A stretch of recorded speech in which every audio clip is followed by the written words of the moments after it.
Hello, everyone. Welcome. We are going to draft premiere of Zendikar Rising today. I asked chat, said we are going to either do the Tinkerer's Cube that is currently on Arena or just do some farewell drafting for Zendikar Rising. I'm sure we'll end up playing it again someday when it makes a return trip, but for now, it's riding off into the sunset, and we are back at the homestead waving, and we're going to enjoy it time or two more before it goes over the horizon, and I'm looking forward to that here. I really enjoy this format a lot, and have really been happy that such a strong format carried us through the winter. It could be pretty grim if the fall format is bad for limited, because then you're just scrounging for things to do at this time of year, and instead I'm happy to wave at our friend clearing the horizon here. And if you want to clear the way for some incredible tabletop magic, you're going to talk to my friends at cardkingdom.com. They're my sponsors. They are available for everything you need for your tabletop game, whether it's singles, supplies, or sealed product. You want to check them out via my affiliate link in the panels down below, in the chat link there, or in the YouTube notes. And then they know you got there from here, and you help keep me on the air and help keep Card Kingdom happy, because they know that your business helped partly come from me. And I like them so much. I'm working with them right now. I'm doing a big trade again, and getting a bunch of the cards I need for trade from them, including some really cool reserve list old school stuff. And it's incredible for me that I have that access down the street. I get to go pick up my cards 5-minute drive away, and that's really nice. But even if you're a half a world away, Card Kingdom is going to get your cards to you quickly. It's part of their mission to get those cards out the door into the post ASAP. So check out Card Kingdom, and you won't be disappointed. I'm not disappointed either that we have 10,000 gold we get to enter for house money today. This is the secret sauce to going optimal on MTG Arena, is understanding that you are earning gold to play, and then you use that gold to enter events for free, and the gems you earn from those free gold events are the extra juice that really keep you free to play, even if you're not pro level win percentage.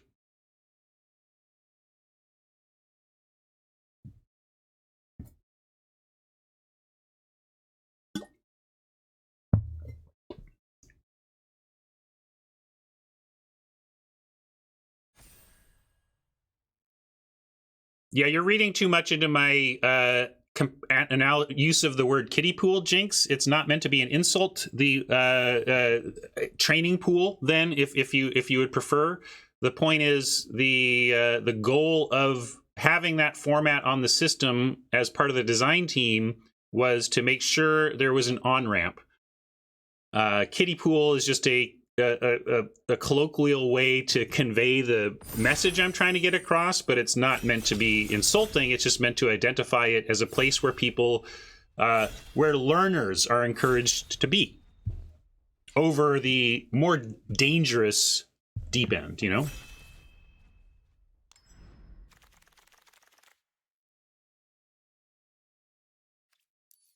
What do we got? I've never played Nahiri's Lithoforming. It's playable in, like, Landfall, but since I don't like Landfall, I just never end up... I think I've drafted it once. Maybe I did. Did we play it once? I think we played it once, but we're not starting there anyway. Journey looks good as a place in terms of starting on removal. It potentially could get you towards Cleric's deck, which is, like, the best deck if you can get it. I also note that Field Research... consensus best blue common ? I don't know.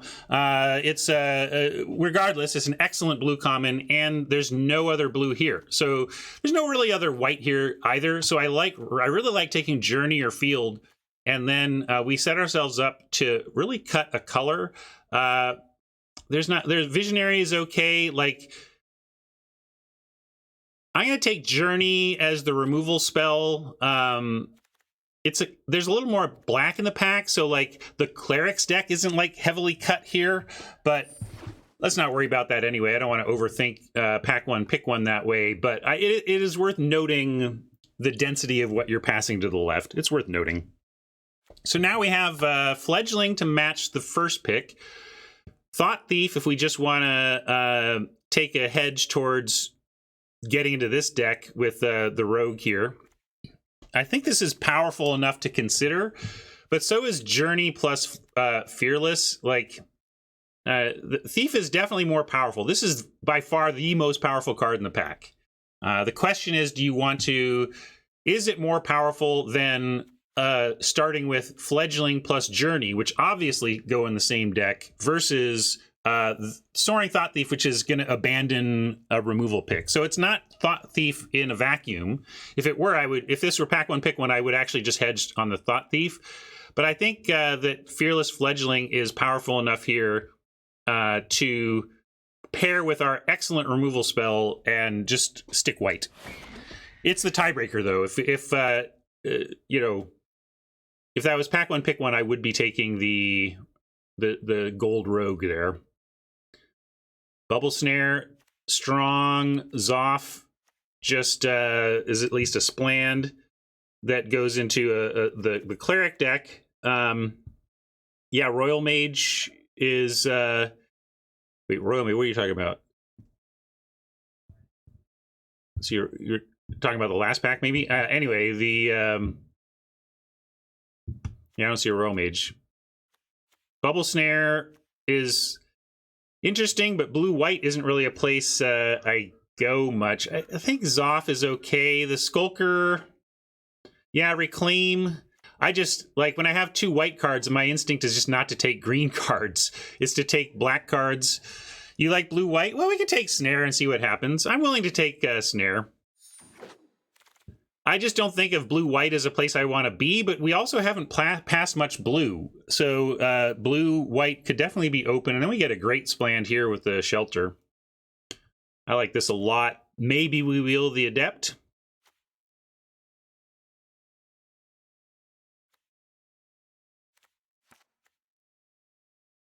We're gonna, yeah, I like Geyser Mage too. But I like that here. And then now we have a Binding. Keeps us open. Recovery, I mean, I don't know. Maybe are we bored enough to try to make green-white work? We can take Recovery. Fenrir likes the Binding. I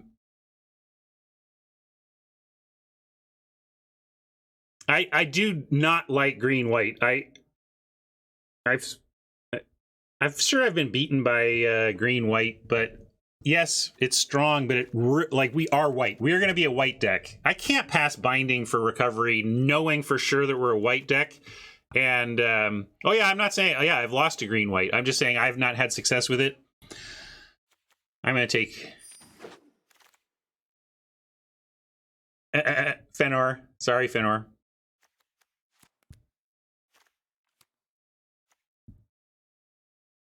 And then we get Celebrant. Late Celebrant is nice to see. Okay, hello. Hello.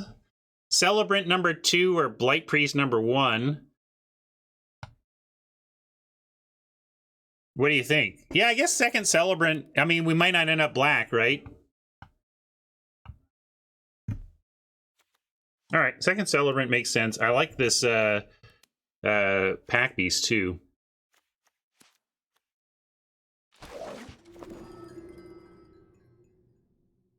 Takedown now. Also Bug Catcher. Wowie. So this is a great land, a great spell. Removal on a land, yes please. Expert, great. Bug Catcher, interesting at the very least, but we get Takedown and we get to stay wide open. And now we get to see Rebirth on the wheel, so that's exciting. This is Rebirth in Clerics is great because you play your 2/1 Party Drainer and then Rebirth it when they chump, or when you look to trade. Oh, this is coming together. Now we have an Arbitrary Cleric. This is an interesting pick. What do you think? Arbitrary Cleric, a whatever cleric, but definitely a cleric. Or Adept to give us a little bit of party flexibility, right?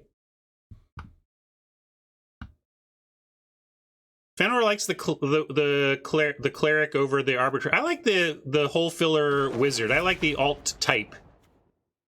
And then here we can take the arbitrary cleric anyway, or you can take arbitrary warrior for the 2-drop. We'll take a cleric here. You take the sword, really? I get. All right. And now we have Farsight. I guess you appealed to me on curve there. Then we get a mind drain. That's cool. Coming together on clerics. Captain. This is where we get a little bit rewarded for double Farsight Adept, right? This captain could end up being like a 4/4. And Feed the Swarm is good, but this is like a game-winning creature in this type of deck.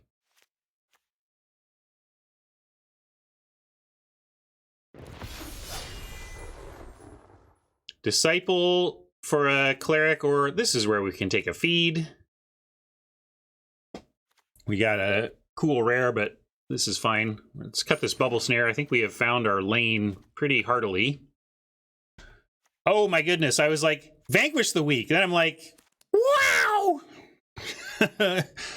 Highest win percent on 17 lands.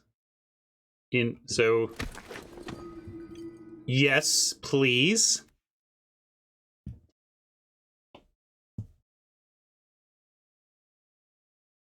What's the other one? What's the other win percentage card? Like Fledgling or something? Is Fledgling win percentage in deck or win percentage on turn 2?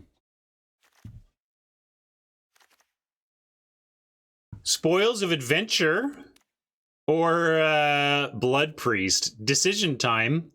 I mean, we're basically white. Like, we have Bubble Snare. I guess we have enough going on with life gain that we just have to take the priest, but I'm tempted, let me tell you. Tempting. Another Mind Drain. Allied Assault is whatever. Outriders, whatever. Tactics is whatever. Almost just want a blood price for some card flow. Fenrir likes the Outrider. Fine. I want 0 to 1 of these. Tactics, if we're black, I just want to get... I mean, we have Takedown and Feed the Swarm, and we're in black, and we have another pack to go. I don't like any of these. I take a Tactics, because if we don't end up with more removal, that's the thing I'll want the most. But...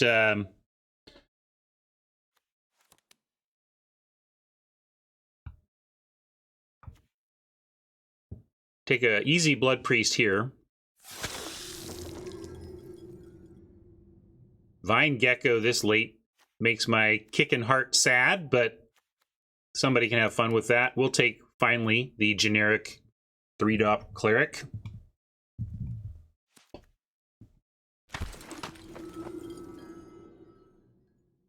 Wow! A second Captain? I was going to be excited about a Cleric or maybe another Adept, but we'll take a second Captain and really look for Pack Beasts and Rogues from Black or something. Banneret's probably going to make the cut now. This is actually what we want for... Although Captain is a Warrior, so we actually don't need Warriors in the curve. Never mind, I take that back.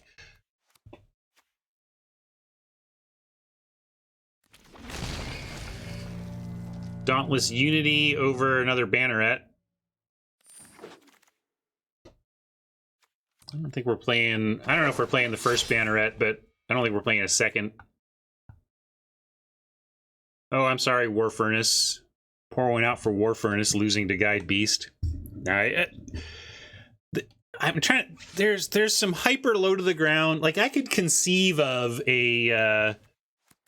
I'm going to take the Blood Price over the Allied Assault. Again, this is not the interaction I want. I want Feed the Swarm and Takedown type interaction, not risky combat trick interaction.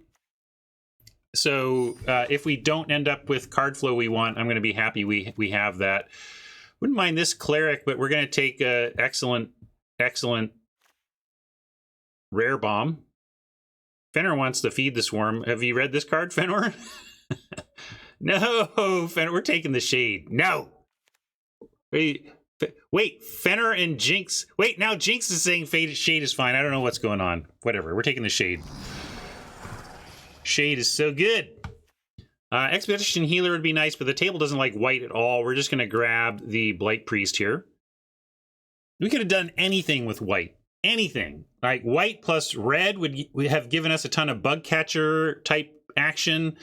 Double Spoils of Adventure if we'd gone blue. But Clerics is just fine. Yeah, blue-white would have been very good. Clearly. Roost also making me what was the pick one? Like there was a almost pack one, pick one. I took the blue card, the field, and if I had taken the field, then I would have taken the rogue second pick, and then probably would have ended up hedging towards green, and probably would be in the green-blue kicker deck that's going around. No, we're best of one. I should update the bottom so people know that. But let's take a Gloom Hunter over the cleric because. Gloom Hunter, if we can get some more, if we can get some more Blight Priests, Gloom Hunter is a real combo with the Blight Priests.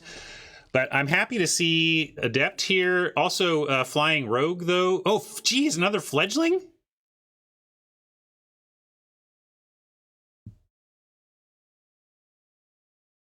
I guess we take another Fledgling and hope we wheel the Adept or the Dancer. Either of these would be a nice wheel.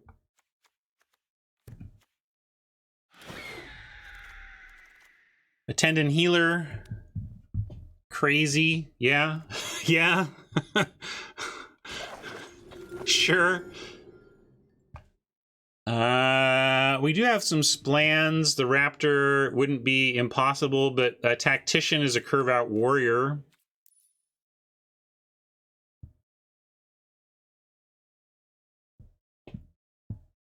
Cuts are going to be very hard here, so yeah, I don't think we're playing Raptor, so I don't think we're playing Tactician, but we'll take Tactician and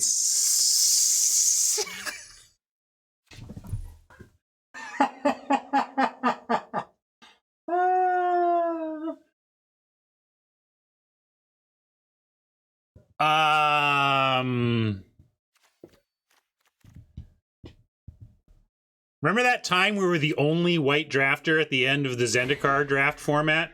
Like there was literally no other white drafter at the table and we got 3 fledglings. Remember that? And we got a 3rd pick aspirant. Oh, those were the days.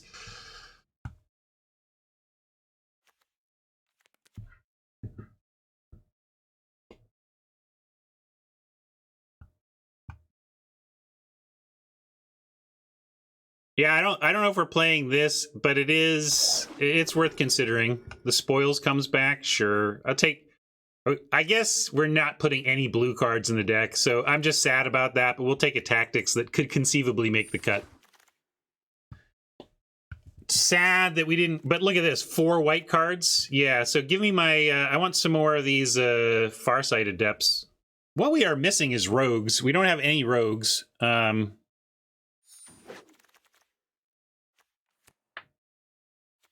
You like Ox? We're never playing Ox. I didn't worry about it because we're just not playing it. Like, there's no way this deck plays Ox. Hey, look, our side account is generating gems. We're doing it this way. There's too much good stuff. That's what we're naming the deck too.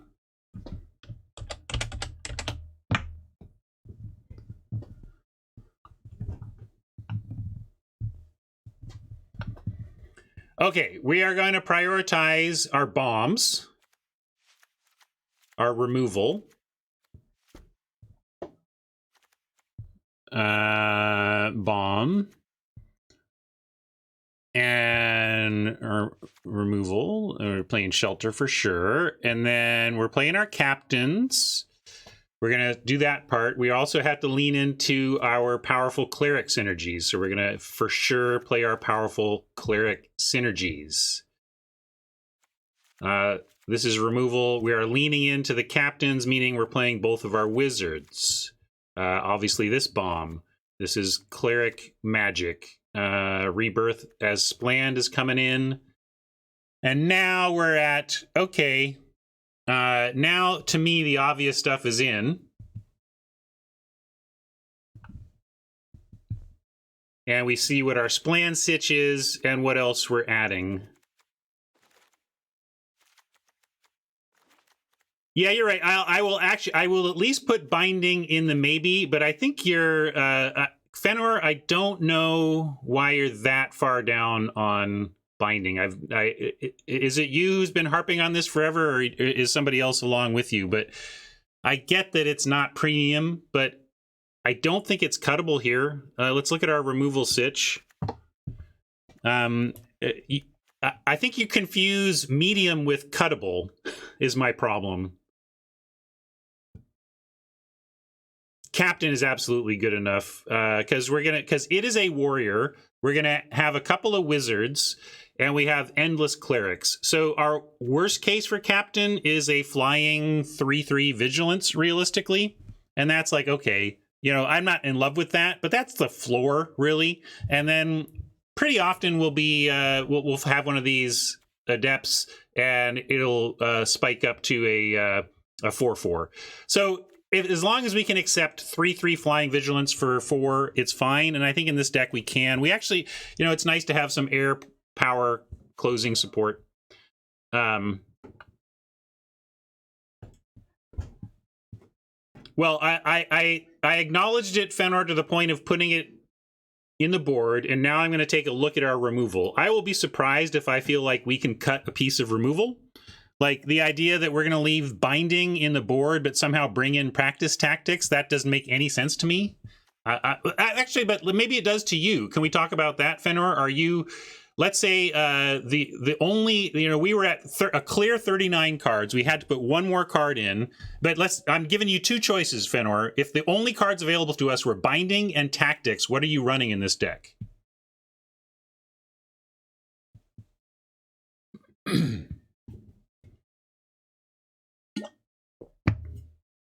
Jinx says tactics. It's cheaper, Jinx, but it does not get enough things for me. Anyway, let's I'm going to put my removal over here.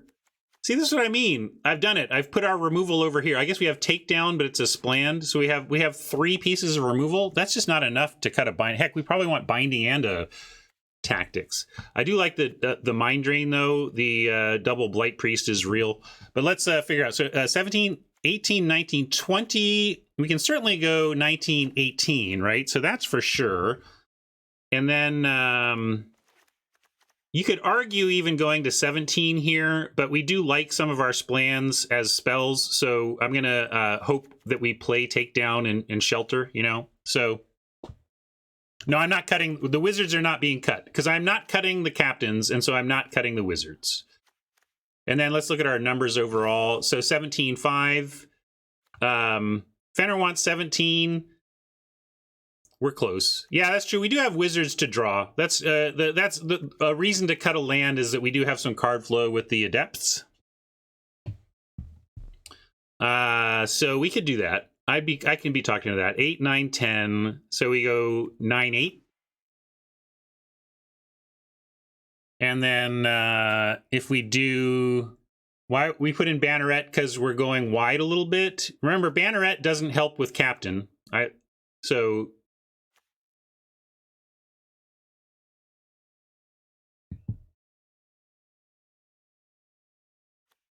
now let's take a look. So we're at plus 4 cards. So we get a lot. Let's put in the binding. Let's put in a Banneret. Let's put in a Gloom Hunter. Let's put in a Mind Drain. What about that?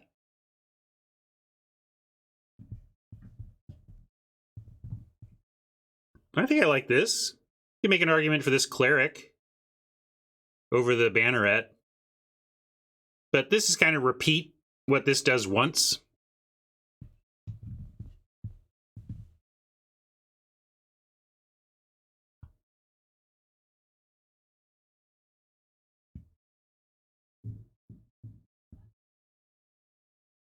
This is 17 land if needed in low down aggro. Ideally, 14 is enough, and we cast all of these as spells.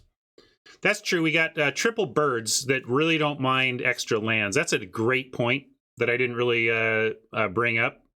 And also one of our bombs in the shade that David mentions. So that does convince me. I think we do want another land. Great call on the fledglings in the shade saying we're pretty cool with extra land.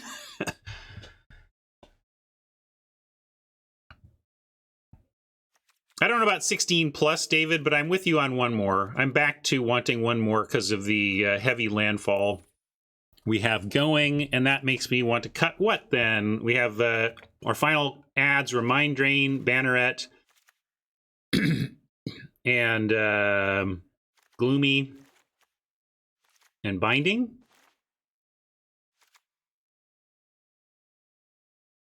My gut is Banneret. I didn't really want it to begin with. If Banneret made captains bigger, I'd be in, but it doesn't. Like there's no big curve out with Banneret that matters. Both in a sense, it's interesting Fender's saying Banner or Binding because these kind of they have a similar job in the deck in the sense of getting attacks through that couldn't get in otherwise. But Binding does the thing of stopping an attack. I'm going to keep the Binding and ditch the Banneret and call this an interesting looking deck here. Anybody? I don't know what our bling sitch is on this account.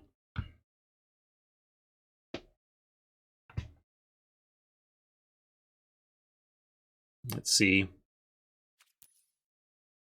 It should be like 18. Yeah, 18 creatures.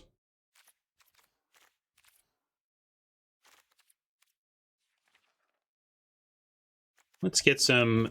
In honor of Zendikar Farewell, we'll use some Zendikar Full Arts in the old land slot.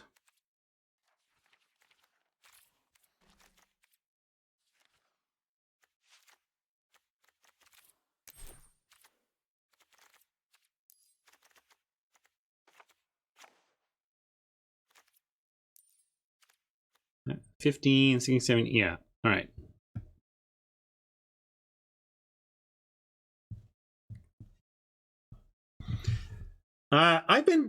Tactics is efficient, but it's really risky. I don't know. I've been blown out by it a bit, and I've been very frustrated at not having enough. That I only have 2 damage. So I'm gonna start here. We can revisit if we think. I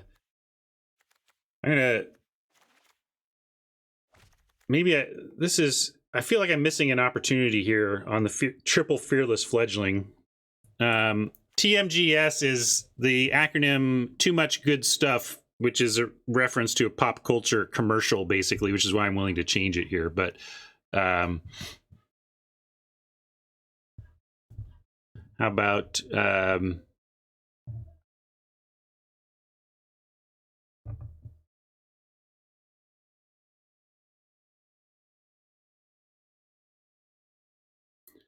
yeah, that's fine. Bird is is the most frequently incorrectly lowercased word in titles. You capitalize is, but people always lowercase it, and I do instinctively sometimes too because it's so short. You think you like lowercase all the short words, but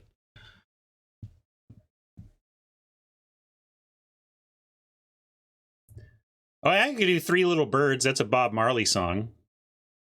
I'm gonna do that.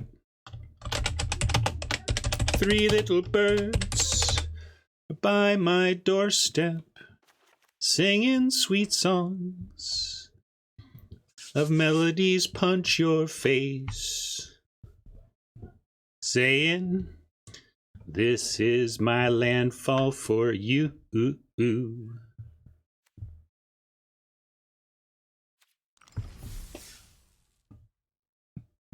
That was your children, your sonborn song. That's awesome. East says that was the song that we heard when my son was born. My musical equivalent on that front is David Bowie's Moon Age Daydream, which I was listening to the rise and fall of Ziggy Stardust and the Spiders from Mars, just listening to the album, and Moon Age Daydream was the song playing when my wife came in and said, it's go time. Let's go. You know, I'm having contractions. We need to go to the hospital. So, and then labor was like 36 hours. So 36 hours later, we had Clara entered the world. And for that 36 hours, Moon Age Daydream was like on a ongoing loop in my head. So we left with Moon Age Daydream playing, and Moon Age Daydream for me will inevitably and indelibly be associated with my daughter's birth.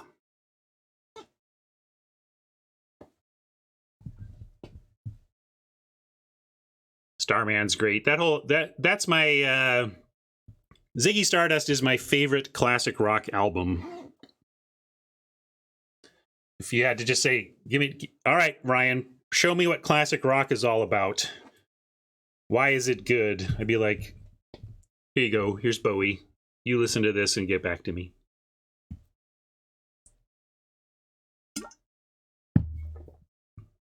All right, let's jump in.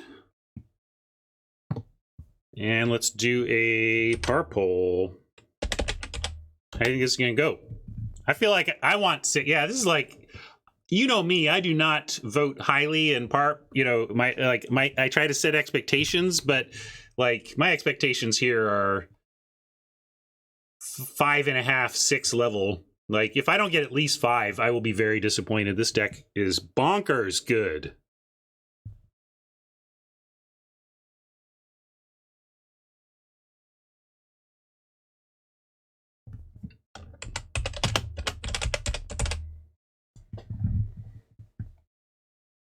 Yeah.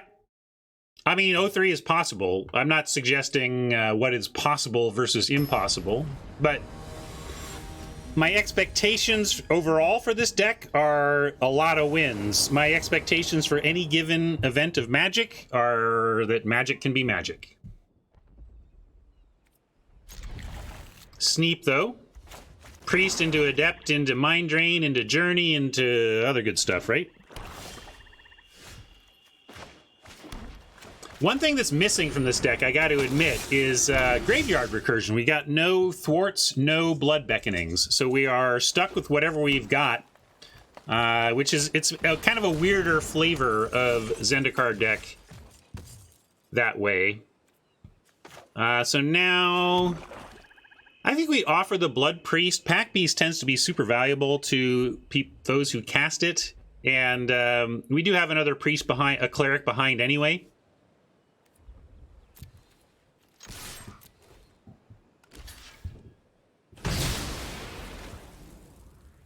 And we will go ahead and do Celebrant over Adept here.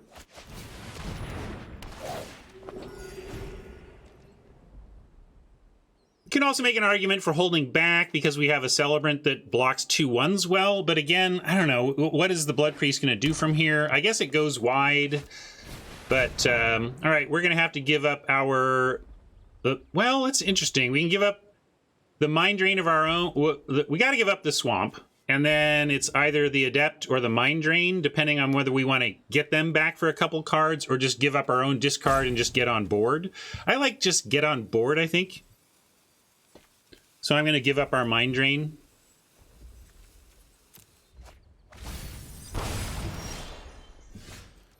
And now, sure, let's go Blight Priest while the getting's good.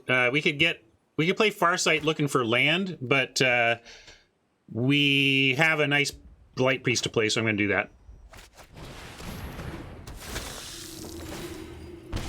Jim would have ditched the Adept. That's totally fair. Totally fair. But I feel like it's almost like their card count doesn't matter as much as us kind of... If we're going to be down cards, I like getting active. All right, now we're Adept looking for better action.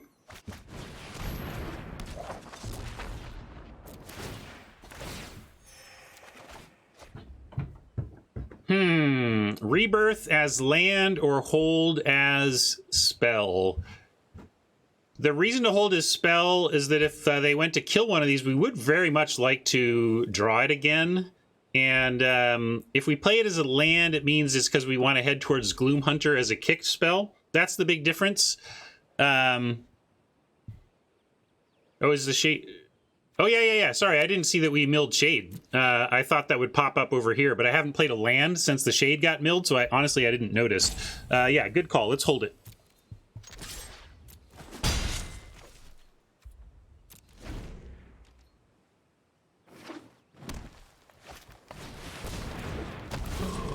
You like land for kicked shade next turn. Yes, if we knew for sure we were drawing this land, but we didn't. So I think what we ended up doing is fine.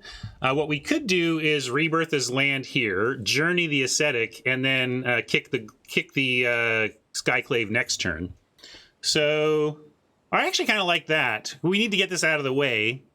I'm going to do that.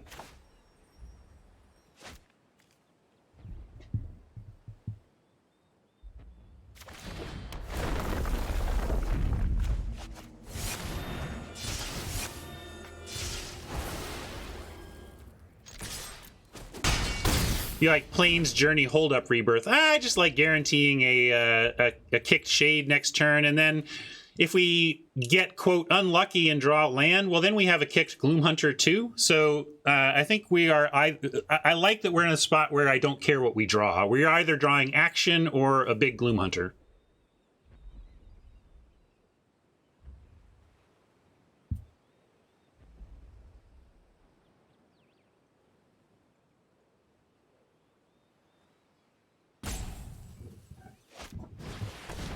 Paragon unkicked is interesting because of Blood Priest, I see.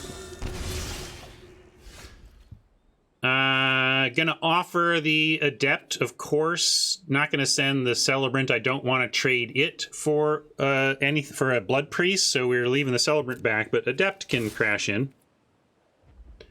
They got a 2-for-1 themselves if they want to block here. Or I guess they can 1-for-1 with the Paragon. Never mind. But they don't want to. Looks like you are doing some party stuff. We get a big shade now, though. Yay, big shade.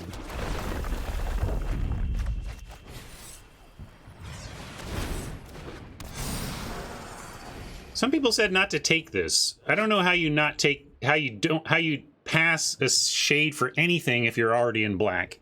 Seems so strong to me.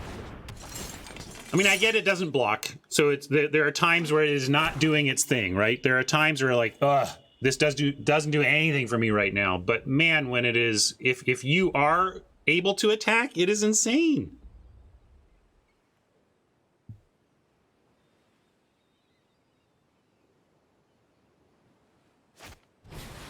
Speaking of insane cards from Oppo, but look at that. So we're gonna hopefully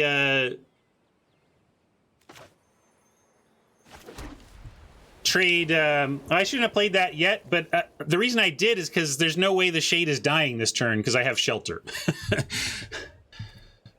Yeah, Surion, you said wait, but the reason I did it is because I know the shade is not dying this turn. I'm going to, although I could not.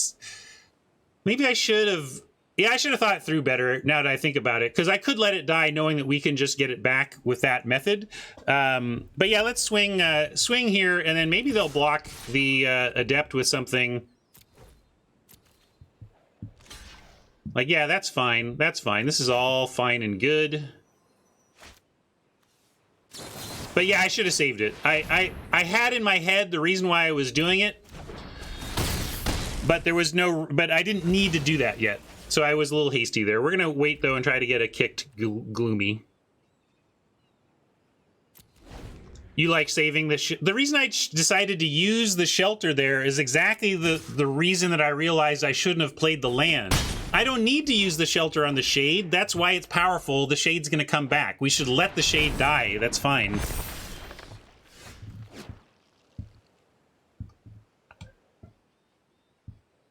Yeah, you like Gloom Hunter kicked for the blocking? That's fair, too. Now we got to kick Gloom Hunter over there. Well, let's send in anyway.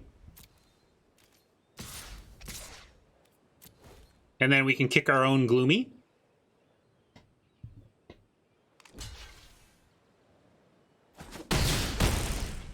They're down to chumping, so that's pretty good. We need our Gloomer to survive, though.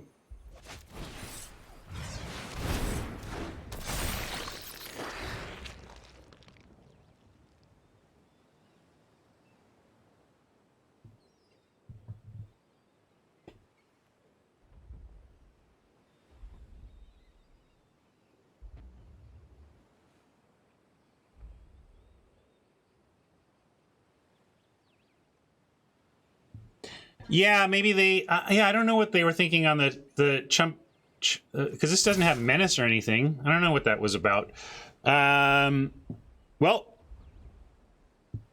we're sure going to try to make this swap.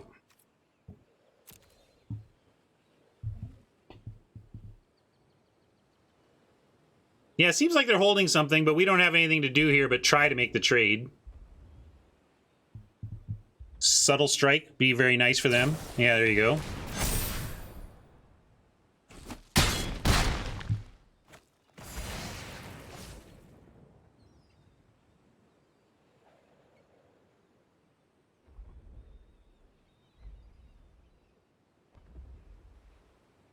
Yeah, this is where shelter would be would have been better.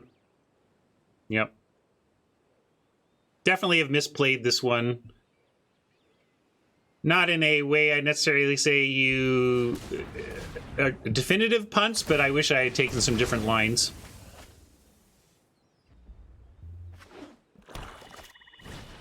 Really, it's just not fair that we drew none of our fledglings.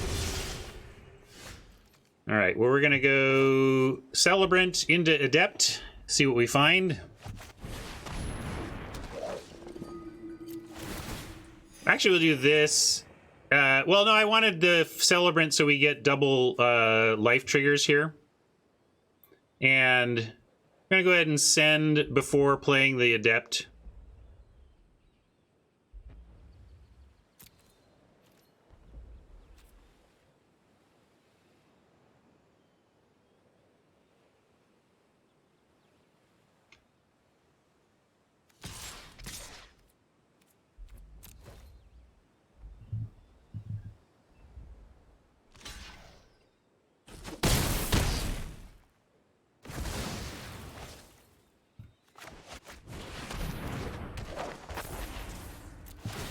If we get land, I won't play it. I won't play it if it's land, I promise.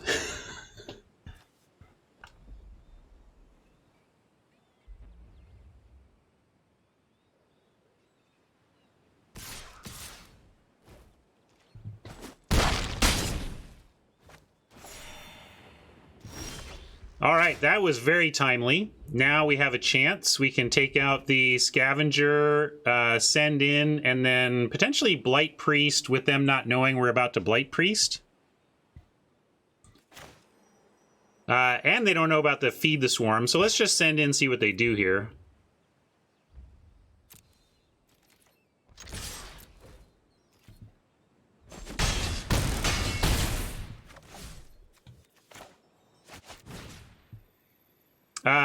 CMC, so we'll take 3 off the Scavenger.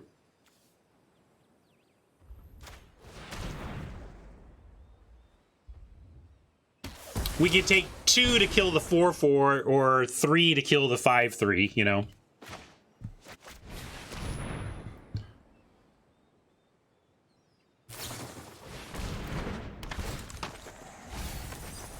Oh, takedown. We missed the takedown. That's too bad. If we had drawn this as instead of having it milled, then we just win. Yeah, that's a good point. I kind of slammed in with the Celebrants without doing the math. But let's face it, we didn't know about the Sky Dancer, though. I wasn't planning for Sky Dancer.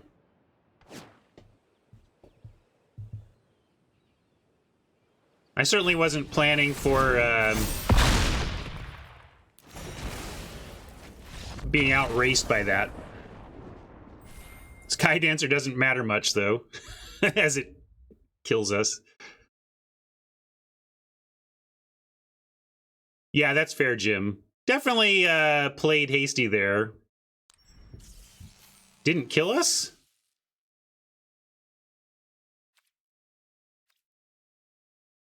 I thought we were done. Maybe I had more life. Maybe I just wildly misplayed everything there, but D can still sit down.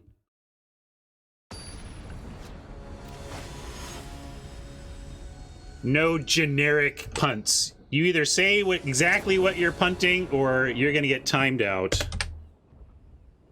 You kind of made some general stuff I don't like. Punt. No. All right, this looks great. I'm still going to get 7 wins. We just started rough.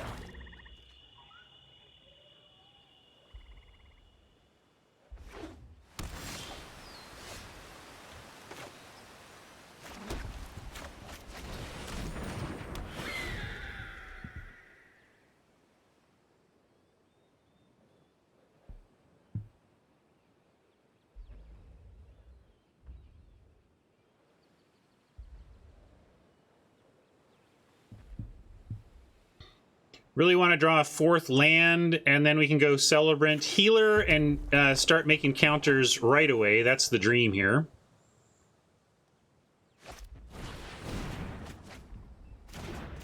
And yeah, starting on Oppo going Tormenting Voice, discarding Silencer fills me with some hope.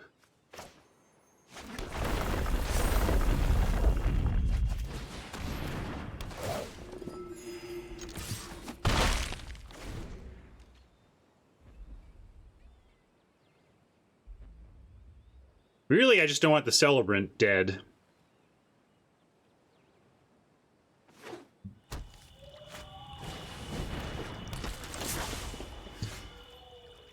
Yeah, now it's going to be tough for Oppo to recover from this, I think.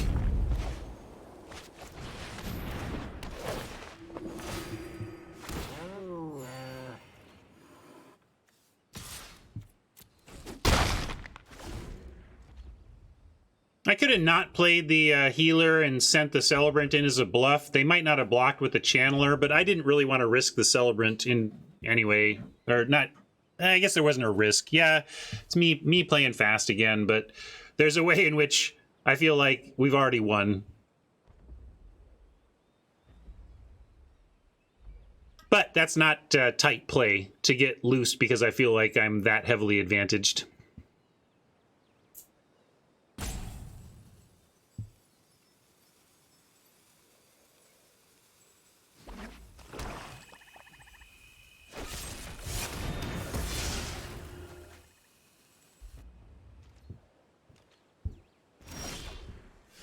Yeah, Attended Healer is pretty darn good, especially when you can do this kind of stuff with it. Now, we can 2-spell here with Mind Drain and Blood Priest, but it's worth noting that we get, if we split these up over 2 turns, we get 2 triggers for the Attendant Healer.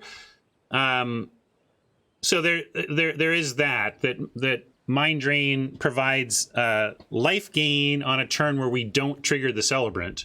Although we can also just healer the Celebrant to give it lifelink on such a turn. So I'm gonna two spell here because I think we can just lifelink our way to triggers anyway.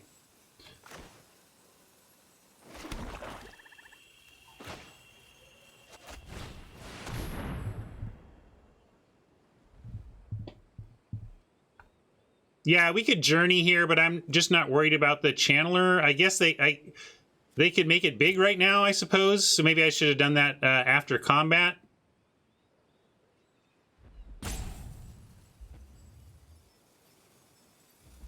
So now if they end up with a big Channeler, I have to decide whether I'm even attacking. Although at least they're tapped out, so if they don't, it's just clean. All right, but yeah, misplay again there. I should have attacked first because we had at least Healer plus Celebrant attacking into a 1/3 with them tapped out. By making them discard 2, I did give them a chance to discard enough to turn this into a 4/4, which would have prevented attacks. So I made a mistake and got away with it.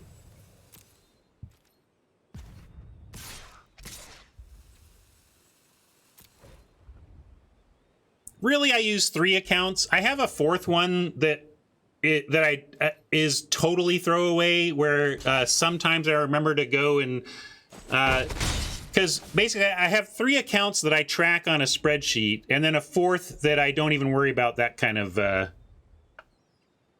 thing. Yeah, that's true. They could have made it big on taps. So I took some risk again. Ah, man. Well, but you figure, yeah. Wow. I just got lucky again, Mike. But I am going to, again, not worry about missing this future lifelink trigger because we can attend and healer the Celebrant.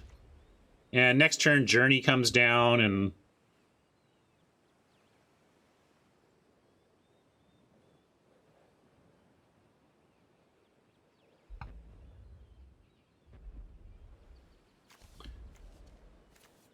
Tron saying would have used their alliance on the healer over the fledgling. It's true that the fledgling, if my hand is running out of gas, probably going to be stuck at the size it is. Healer could just be more oppressive over a long game.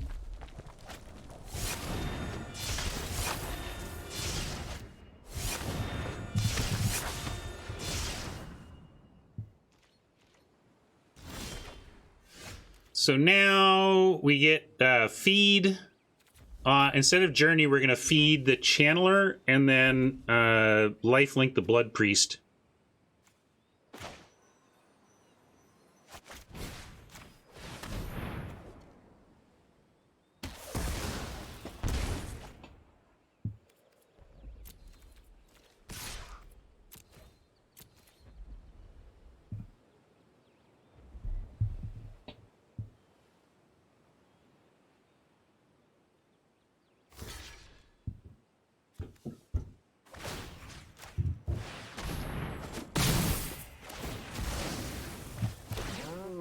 Hex Star Dragon, bringing up the weirdness of the enchantment removal on this card. It really is a major pie change for this card to exist at all.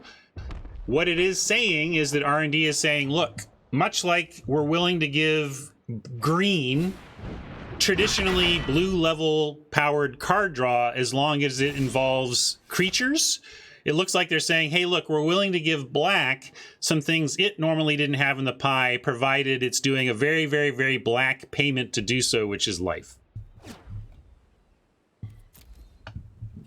And Oppo... Sorry, not sorry.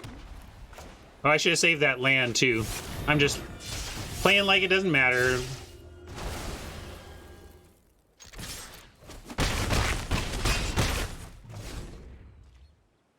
Save land because we do have more fledglings that we might want to bump up. Celebrant laughs at the Blood Priest's weaponry.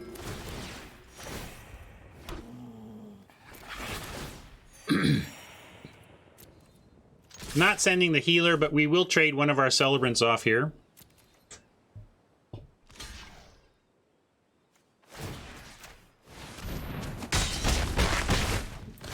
The lifelink didn't give us another token, but gave us another point of life, I guess, you know.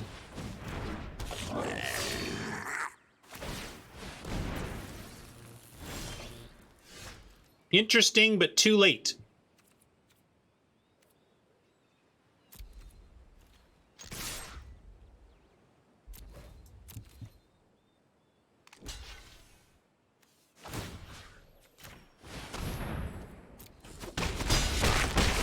Yeah, don't play Adept. I should actually mention that because I did think that through. Like, you know me, my gut was like, oh, play my card, but you don't want to play a card that lets your opponent draw before you're going to attack them for lethal.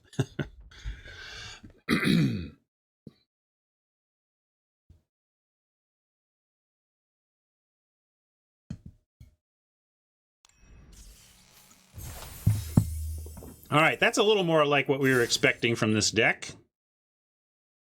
More of that, please. Fledglings on the play with good mana.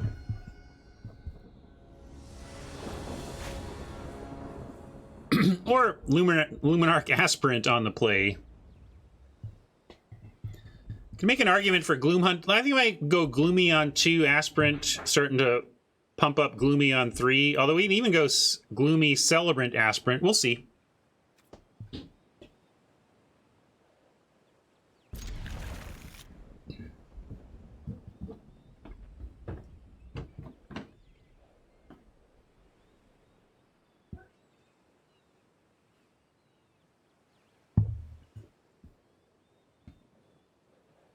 Welcome, Hunter.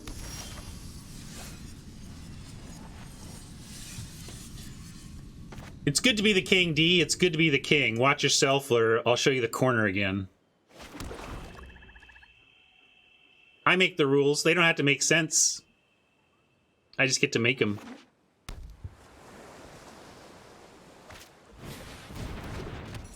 Doors over there if you don't like it, D.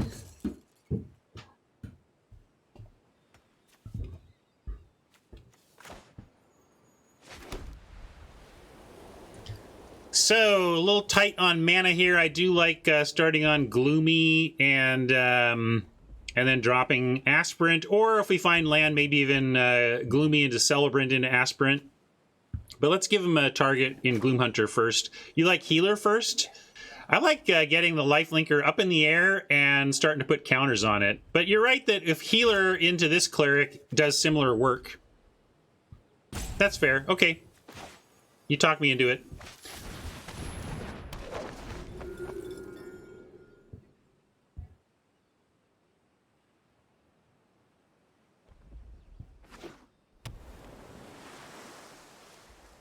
You can never beat the audience who decided you punted?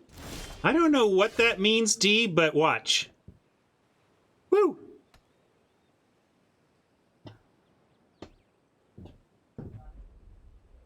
I think I just beat the audience that decided I punted. Audience of one! Well, stuck on land, but we got the best bomb in the set, right? Let's put it to work.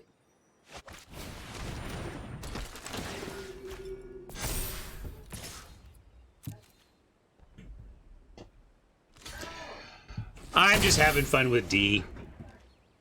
I'm totally owning my subpar play today, except for letting D punt me on it. There you go. That's all.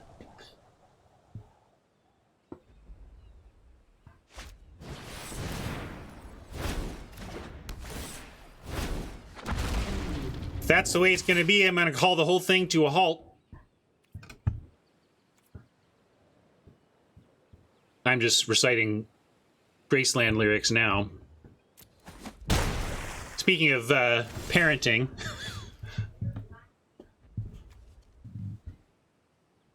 Now what?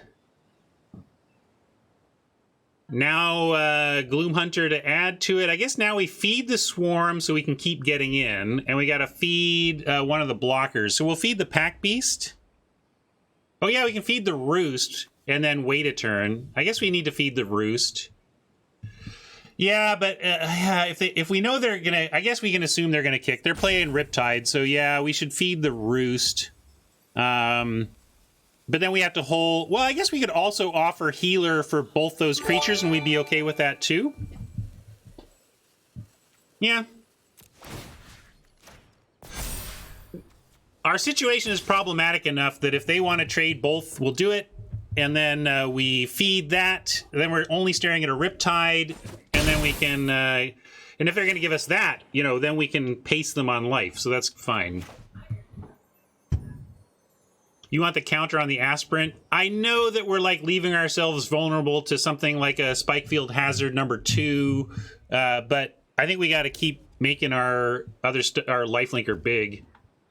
Yeah, we're feeding the Roost. That's the plan.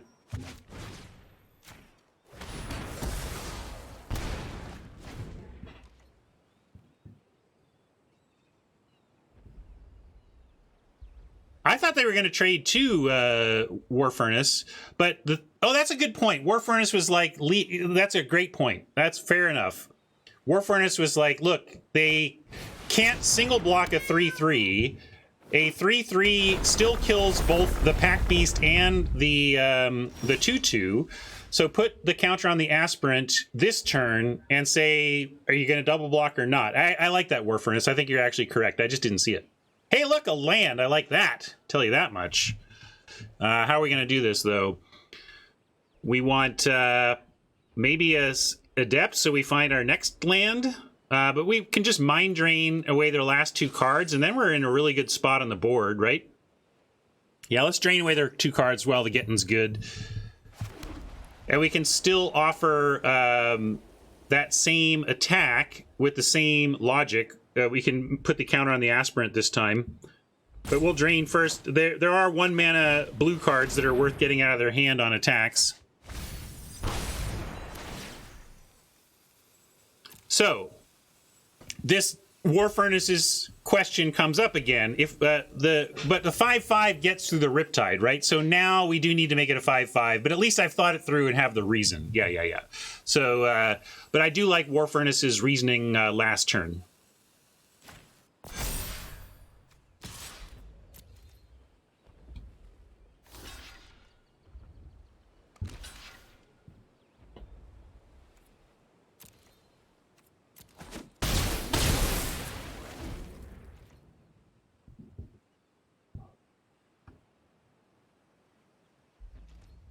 Although by not doing War Furnace's line the previous turn, we did have a 5/5 big enough to threaten the Riptide there. That's magic for you, you know.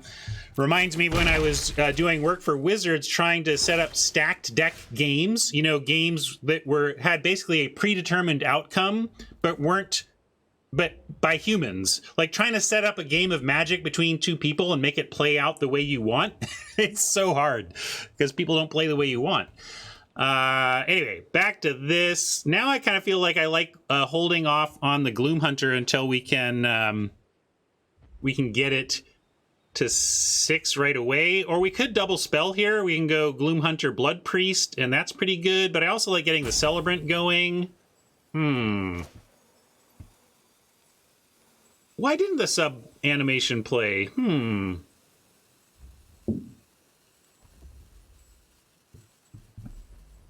Yeah, let's do the Celebrant and put a counter on it.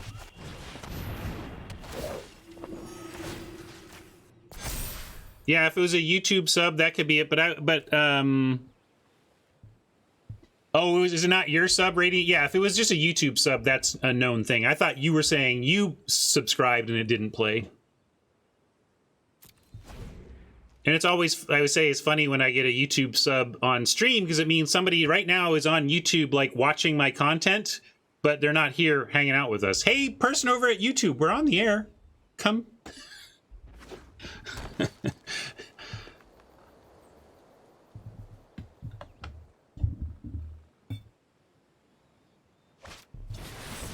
You can't subscribe to Twitch via YouTube. But you can subscribe to my YouTube channel on YouTube, and it submits a YouTube subscription notification. Well, this is not the worst case, right? Like, Oppo had a Tazim Royal Mage, and the best they could do with was a regrowth. So I'm actually cool with that. That's not amazing. Yeah, here, you can go sub and fill me up with notifications here. It'll be funny. Has nothing to do with the fact that I want you to subscribe to my YouTube channel. It'll just be funny. Do it because it's funny. Now we have, yeah, we got a couple blocks. Not sending in the aspirant. Kind of like playing Shade, Blood Priest, or even Shade, Hold Up, Takedown. Hold Up. Well, a takedown isn't worth holding up. Yeah, I like Priest-Shade. And I like starting to put counters on the Blood Priest, so I'm going to play it before combat.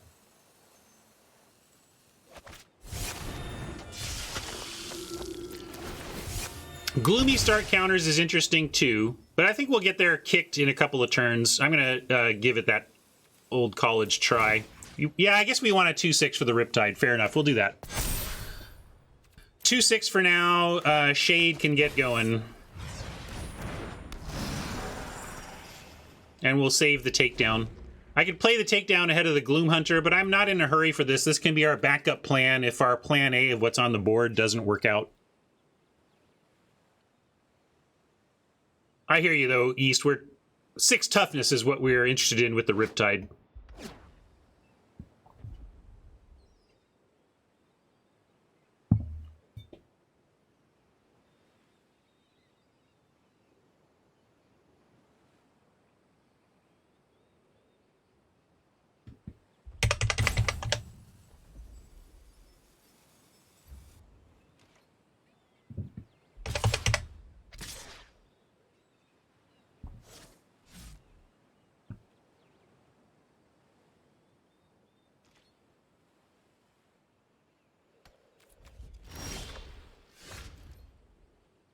Journey is going to be good for us here. We could just use it now. Could also Farsight looking for land to set up a takedown. Takedown the Riptide doesn't kill it though right now, unless we go. You want to go Gloomy takedown? Yeah, Gloomy we can do the takedown play.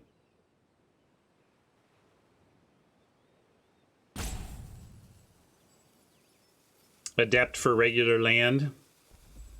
Well, let's how about starting with an attack here. Don't want to put it on the Shade because we expect the Shade to die. Blood Priest doesn't get better at attacking if we put it on the Blood Priest. Maybe this is where I actually start... yeah,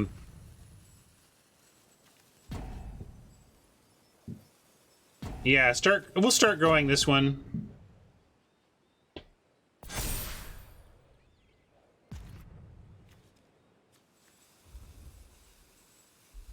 And then Shade, and yeah, even Celebrant can attack now, right? Especially with takedown defending. You like holding the priest back? I don't. Oh, this priest, yes, but not this one. I see. They're all priests to me, the clerics. But we send the 2/3s. We have takedown in case of emergency.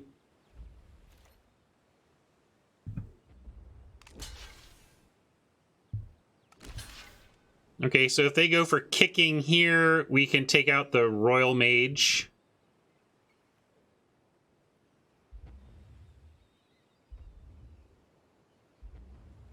If I'd played Gloomhunter first, then we'd have the ability to take down the Riptide in response, but I wanted the ability to play Adept after combat, so we traded off that option.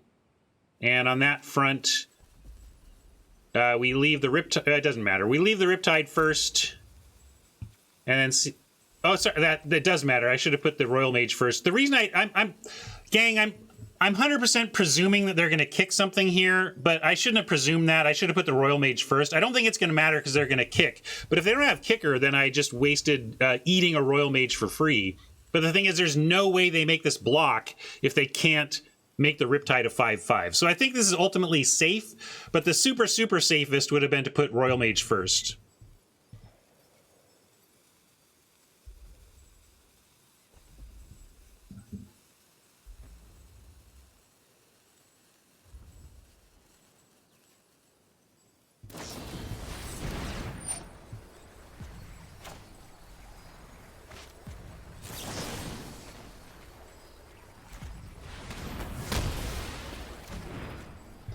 So that's why I said it didn't matter, but only because the plays Oppo made didn't make sense unless that was the eventual result.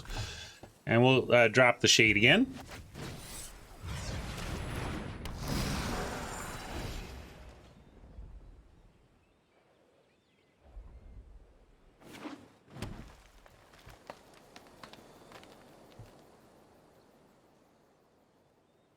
You mean Adept finding them a way out? Like that we play Adept and they draw into an answer? Yeah. That's a real concern about playing this card. And it's a reason you can hold it back when you're way ahead.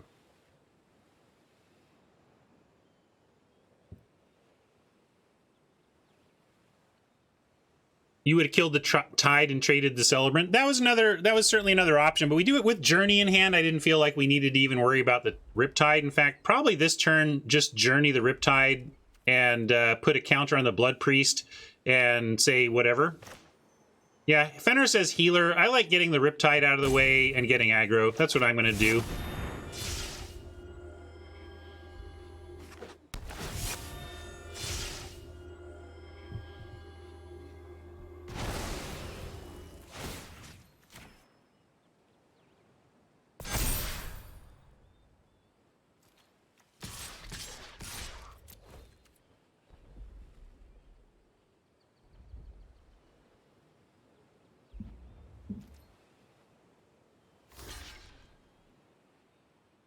If Oppo's at the place where they need to hope that we don't have any further lands for the Shade, obviously that's great for us.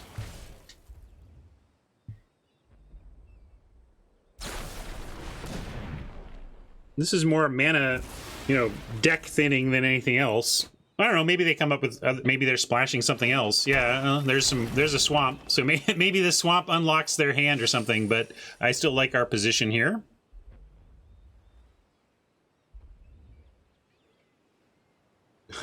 Omnath does everything but swamps. Now we'll healer before attacking, so that if they have any nonsense, we at least get our counter, our token from the healer.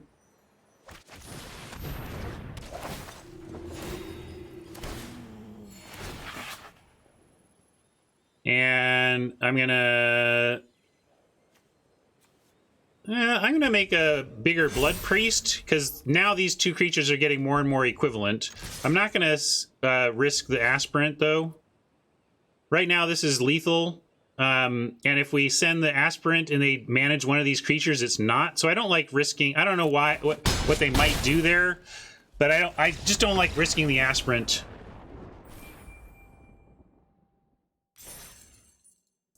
I would risk the aspirant if it represented lethal in the case of removal on one of the other creatures. But since removing one of the other creatures still didn't make aspirant lethal, I didn't like sending it. Yeah, if you can't, I mean, even we got seriously mana screwed. Like, I don't know when we found our third land, but when your second land produces an aspirant, turns out you can manage your game still.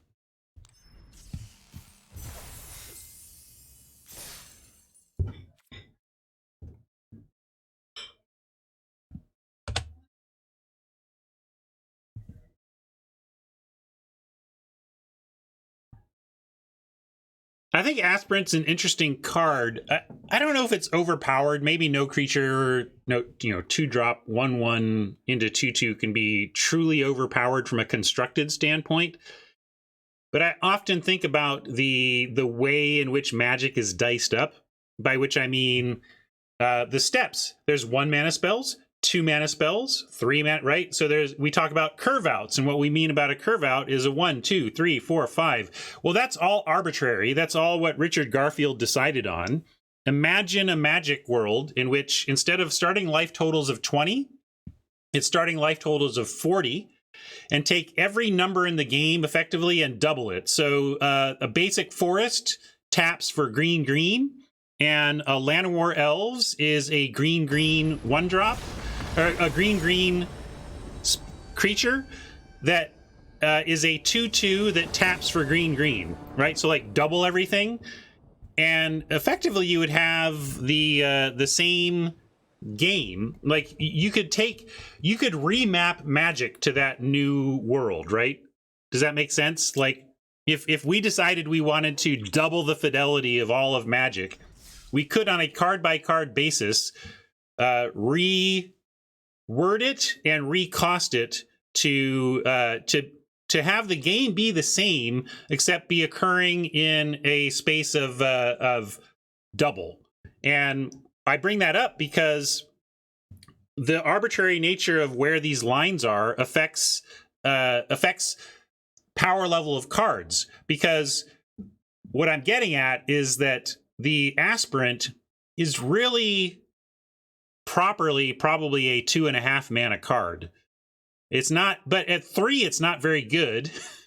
at 3 it loses a lot at 3 when you plus 50% cost, delay it a turn of getting onto the battlefield, right?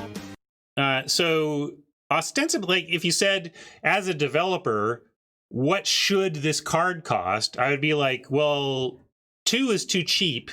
3 makes it okay. 3 makes it solid. Like, if we imagine we're 3 mana, we would still first pick it and play it and be happy with it, right? I would.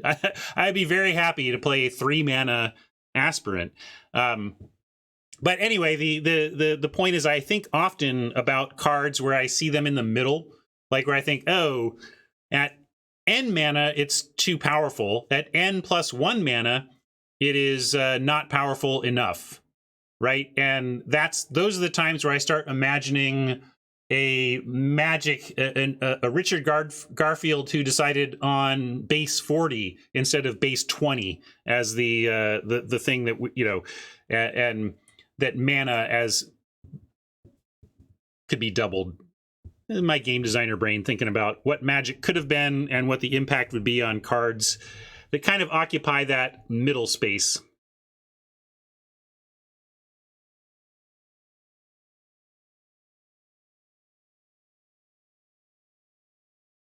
Cold Grits, it can target itself. I mean, that's the crate. Like, I don't know. You say Aspirant is still relatively dependent on if you have creatures. Like, well, this Grizzly Bear that just gets a counter every turn. Like, that's the thing. Aspirant would be a first pick card if it only targeted itself.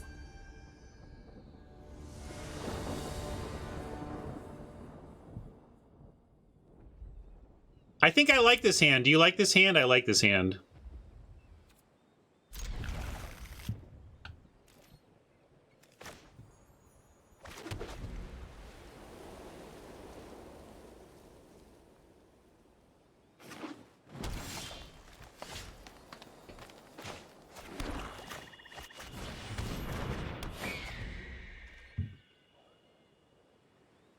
Probably going to drop Fledgling and double landfall them next turn, but we do have a couple of 3s we can consider. Anybody doing anything other than getting these Fledglings going? I don't think anything but Fledgling pressure is correct.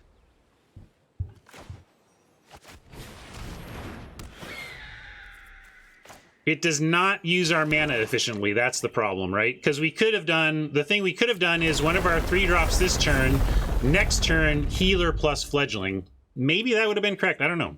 But getting these going early, like if they don't stop it, we're just going to win off of these. So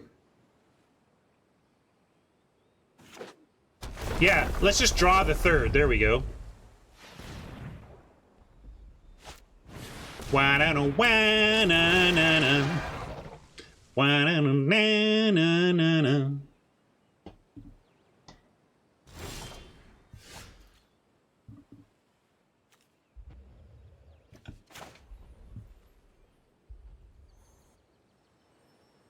Yeah, well, definitely playing a land. And then we'll go Celebrant, and next turn we have Adept into Healer.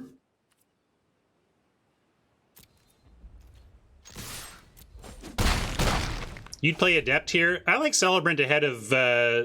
also, you know, they don't have anything to solve these, it seems, right now. Let's not dig them deeper into the deck when we've got a clear advantage.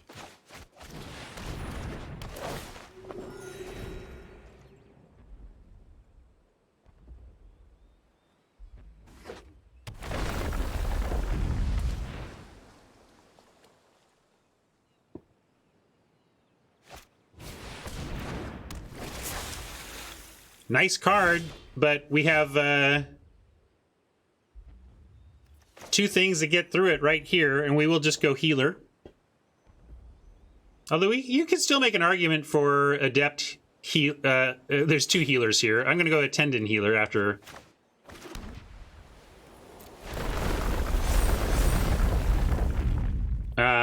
We could wait...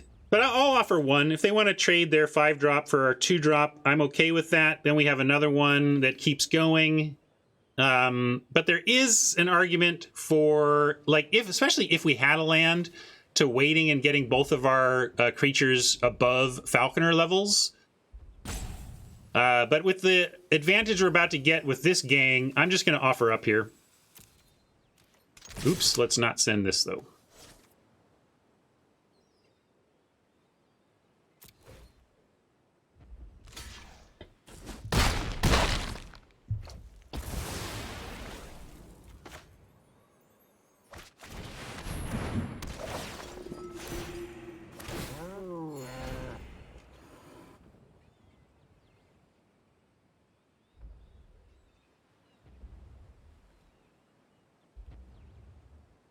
They're basically obligated to trade. It depends on their hand. If they had like 2 Into the Royals and they wanted to reset our Fledglings to 1/1s with double Into the Royal, then you could argue going to 4 and keeping your Falconer.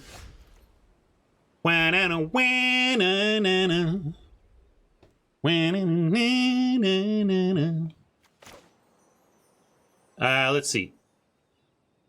I'm gonna now I think I want to adept first, see if we find land, so we can get this fledgling flying and get the other one going too.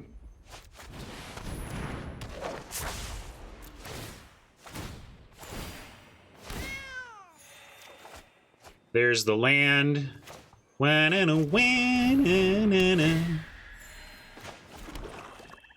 Oh, worry about 3 things, 'cause these 3 things are gonna take your life. You better worry about 3 things.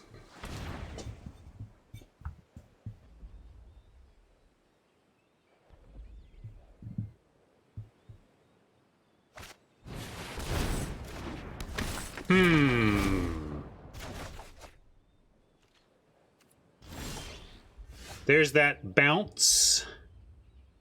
Looks like we get to get in for lethal here off of yeah, they're dead. They're dead.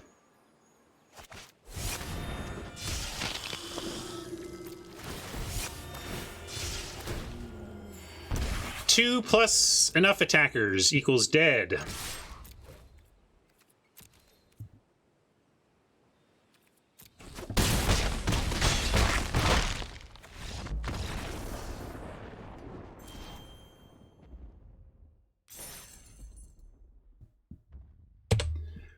Three little wins for 3 little birds.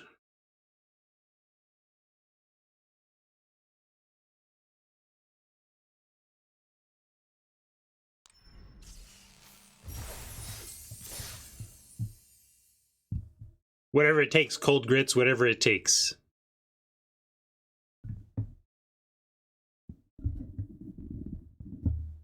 Oh, it's still there, D. It just hasn't. Somehow my mental heuristics have not cost me. But you get that. You keep that punt finger ready. I'll probably give you another opportunity to time yourself out before the end of the stream.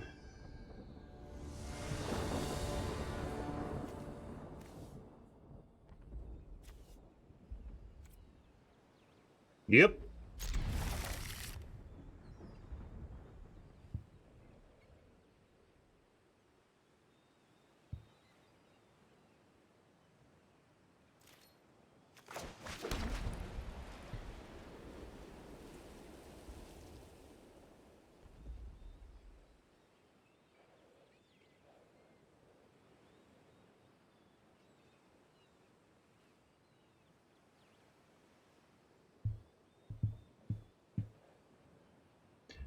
Do you, D? Do you really have the public to punt me?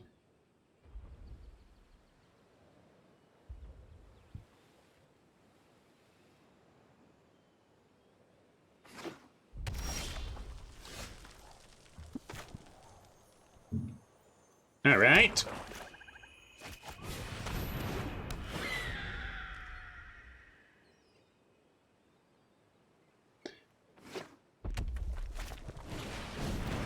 Channeler.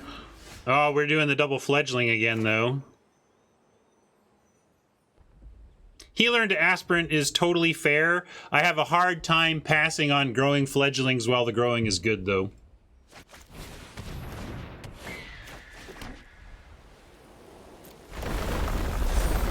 Definitely not running aspirant out into, like, I want them to use removal on this stuff first, for one thing.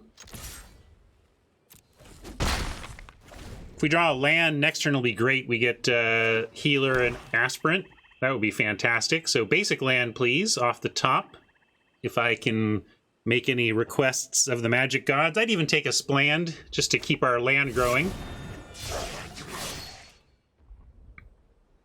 Certainly would like a land just to grow these fellers.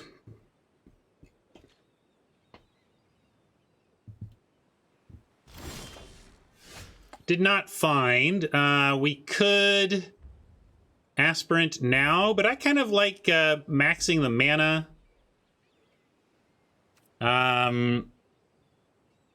If we send in, we could also offer up a fledgling for a bug catcher, but I don't think so. Yeah, we could aspirant and get in with 1.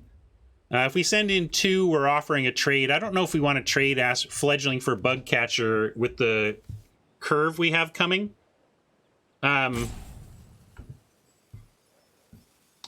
likes Aspirant, send 1. It's either Blight Priest to max mana or get Aspirant going. I suppose it's just time to get the best card in the format going.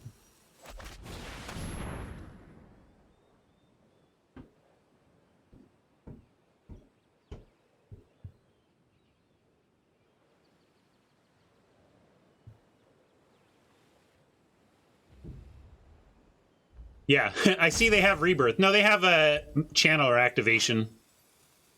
That explains the pause as much as Rebirth.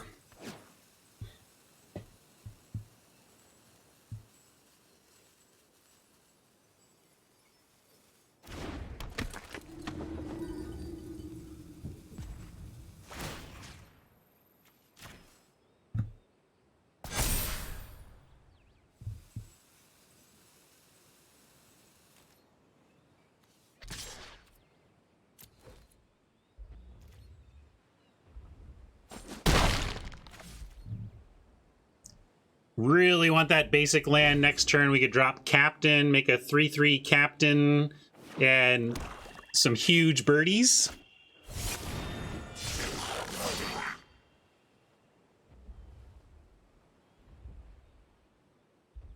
Yeah, right? How did I get 2 copies of Fledgling, though? I don't know. That's weird. That is the wrong choice, Oppo. Have you read the Aspirant? You must have something else for the Aspirant. I don't know. Maybe they just think they need to race here? And we got our land to boot. We'll take that. Captain up.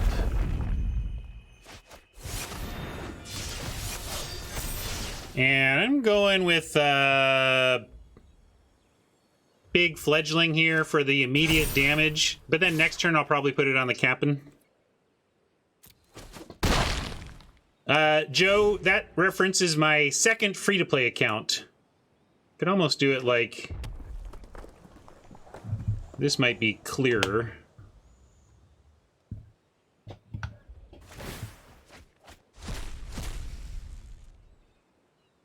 Yeah, I guess Captain blocks if I put a counter on it, but I mean, they're dead, right? If I get a land, they're just dead. But I guess the clock is the same either way. No, the clock is exact. So I kind of like that. If we don't get a land, well, if we get a land, 5, 6, 7, 8, 9, 10, yeah.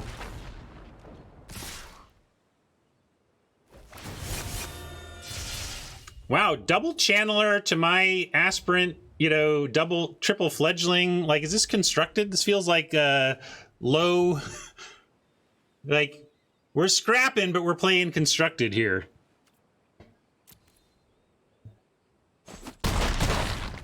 Land. Land for us, please. Come on.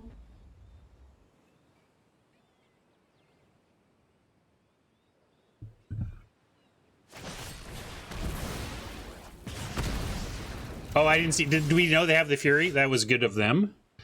All right, we still have... So now we have...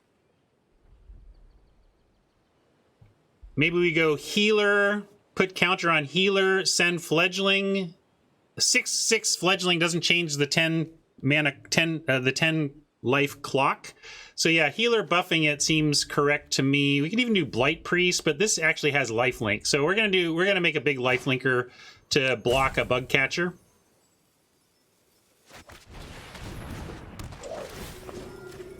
But we send a Fledgling and dare them. Well, if we want to put a counter on the Healer, I can't attack first, right? So for once, my sequencing was required.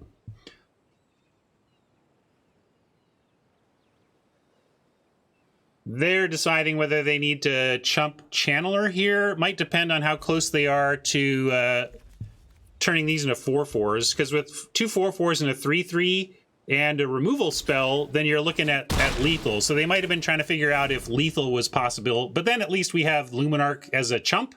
Like... Obviously, that's a worst-case scenario, but I think that's probably why they decided there was no window in which they're gonna get us for 11 next turn. But look at that. That's decent.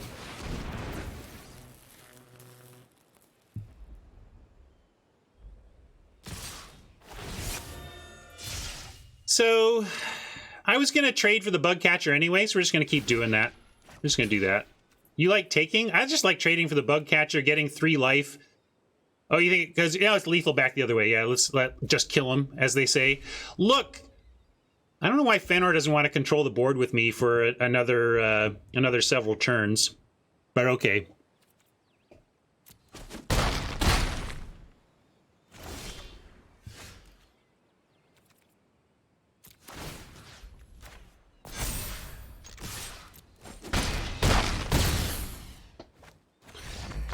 Boring Fëanor, always trying to win Magic games when I'm trying to control boards.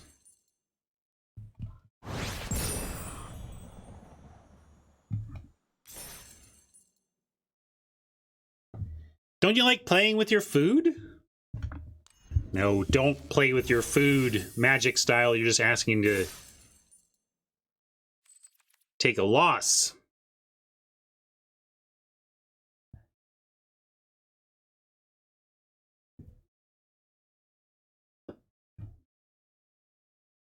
Yeah, I gotta eat it like Rocket, who's convinced that someone is gonna take his food if he doesn't get it in his belly immediately.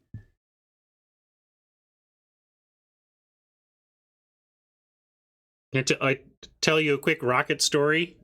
I had been doing some gross home cleaning work, and I had a bucket of gross water, and I went to my back door. I was going to toss my bucket of gross water out the back door onto the lawn. And I went and did that. Chuck the gross water out. Well, I open the door and start the chucking motion, and it's way too late to stop the chucking motion. And Rocket zooms by me out the door, and as if by remote control, as if like there was a Ready Player One at the controls, maneuvers himself perfectly so that it just goes just all over him. Just perfect shot. I couldn't have planned it. If you made me go back and said, Ryan, you don't get to leave your home again until you do that again, I would never leave my home. But no, my dog was just like, why let me catch that for you, Dad? Oh my God. Suffice it to say, tub time for dogs last night. Another good one. We don't have a black, but we have our best card, so keep. I'm gonna hold the shelter.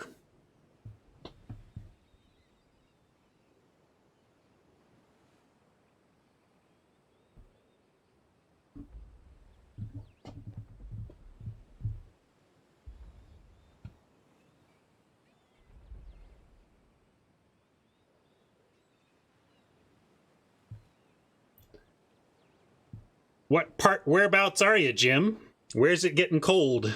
It's definitely getting chilly in the Pacific Northwest here.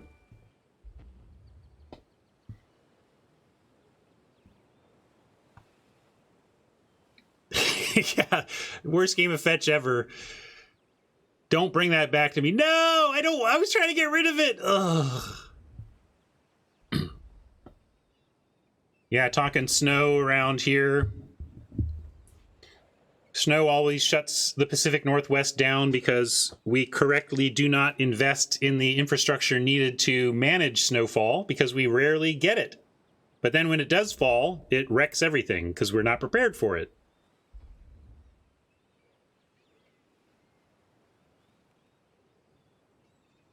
Humans are bad drivers, Cold Grits. I don't know. I've driven a lot of places, and yes, Seattle drivers are bad drivers because humans are bad drivers, but and the idea that Seattleites are bad snow drivers is what Midwesterners who've never tried to drive up Queen Anne Hill in 1 inch of snow say.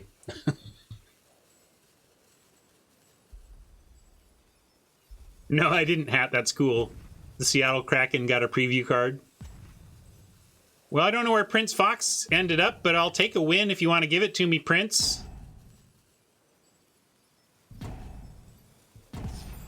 think we kind of had one with the aspirant, but...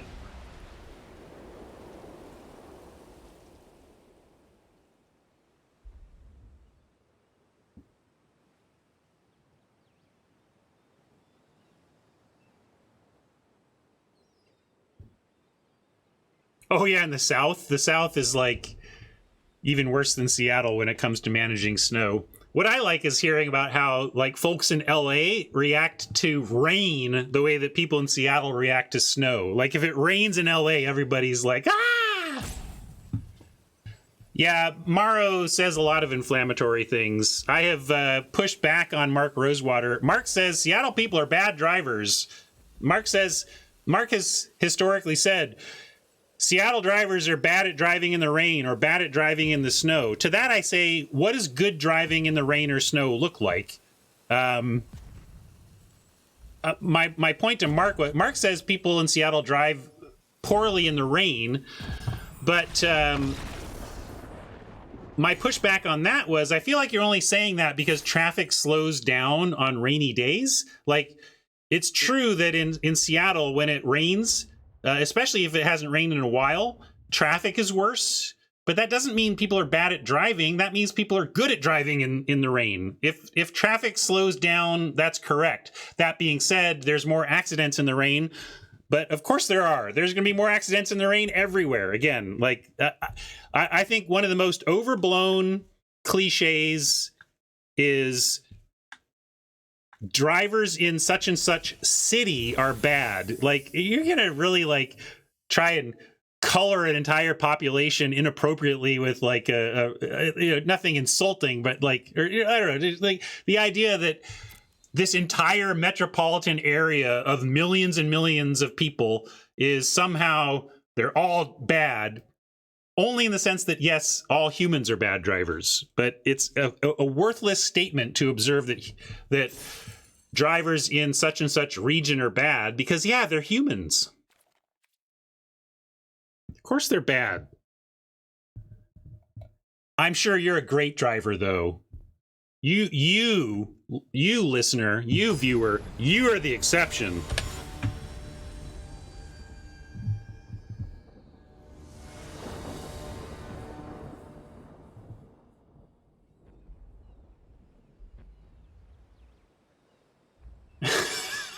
Look at that.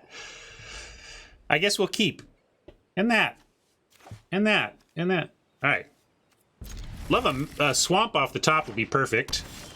No swamp, but having a land means that I don't want to play takedown as land. So we have this same situation. We've had this decision a lot. Do we want to go healer into aspirant or fledgling into aspirant?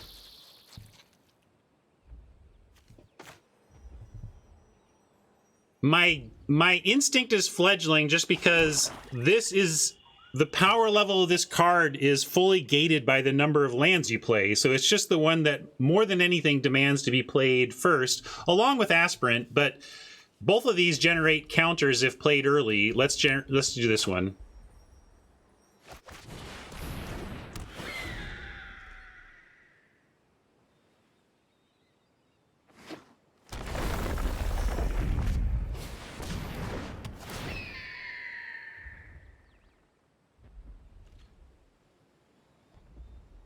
Well, now Raptor would normally threaten the fledgling, but we get to go counter on fledgling, and I'm going to go aspirant here to get the beats going.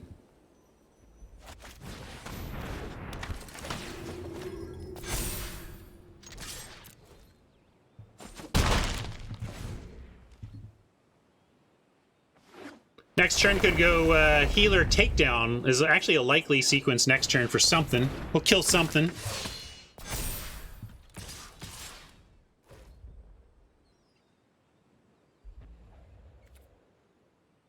Probably that raptor. There's some risk. They have mana open. I'm gonna go land first. And healer. See, look for pausing. I don't think there's any pausing there. I'm gonna put a counter on this healer.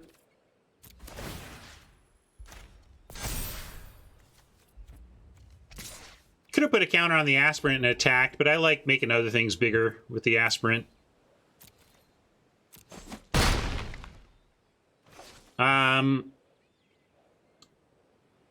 Yeah, I think we got to take down the flyer. I was looking for pauses, Mike. I didn't sense any pausing, so I think this is safe.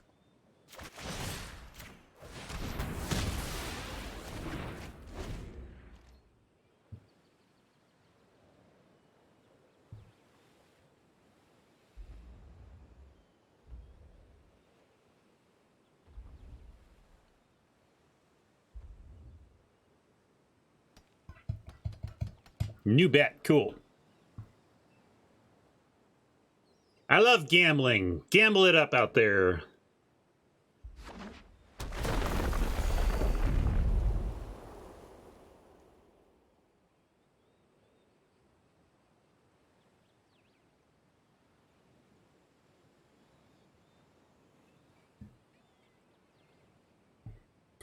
Hex Star asks, do you think the mobile release of Arena will affect the field of opponents? Yeah, that could. I bet we'll notice some of that. I don't know what percent of the population is going to be mobile, but we could see some of that, I bet.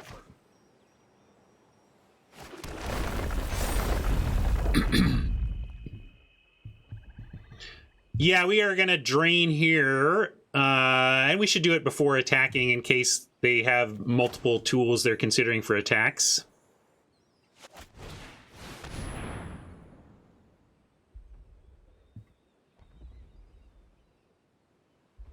You like priest first? What'd we get? Couple of forests. I guess that would have been fine. I'm gonna go air since healer can still attack through here.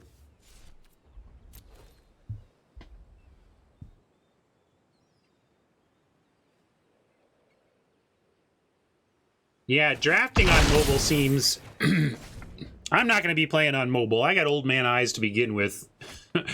I don't think I will be doing mobile arena anytime super soon. Nice life gain chunk for Oppo, but we're going to Oblivion the Ascetic, and our bomb is going to keep bombing.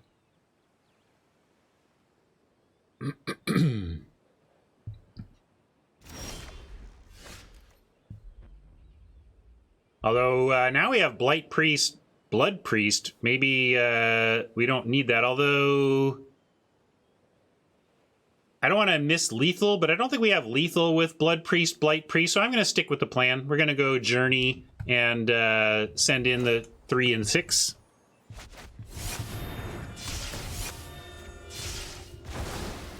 Did I miss lethal? Maybe I missed lethal. I don't know. I just feel like they got chumps, though. We're not getting through. I didn't miss lethal. Apparently, making that play causes Oppo to scoop.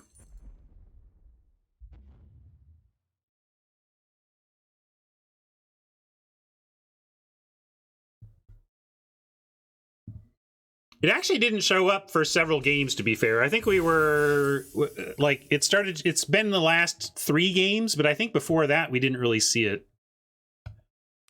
But maybe I'm forgetting. In any case, surely we are at legit...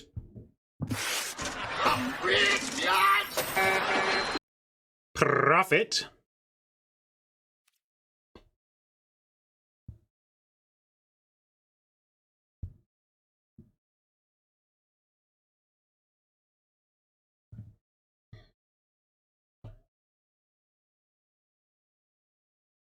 That's funny, Hunter.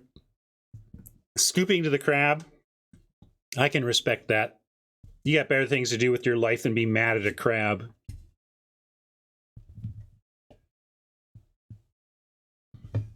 Ran into Hunter offline. I was playing on a weekend and ended up in a best of 3 with Hunter and had an epic match. It was really fun. Too bad we had to... one of us had to take a loss there. All right, keep this.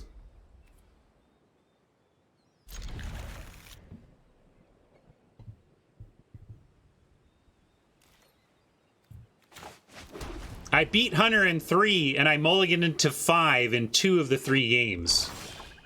It was intense, man. I'm not gonna mess around. We're gonna drop a Gloom Hunter now.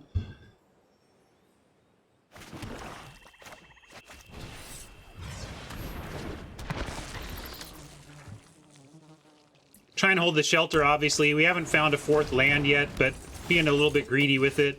And hey, look, rewarded. So now do we go... Might go Shelter Aspirant.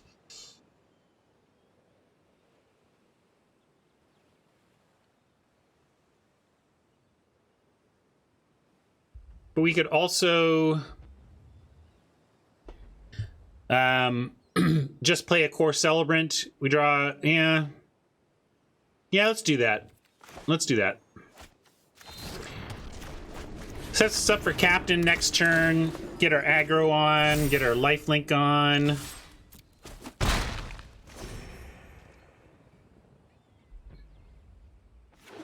Assuming Oppo will find an answer for the Aspirant here. If not, even 2 turns with the Aspirant, just so good.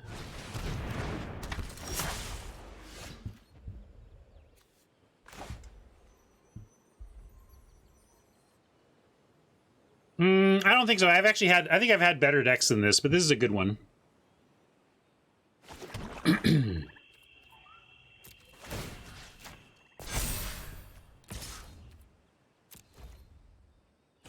Hey, look, our Gloom Hunter is kicked. Gonna go Captain as a 3/3, and that's fine.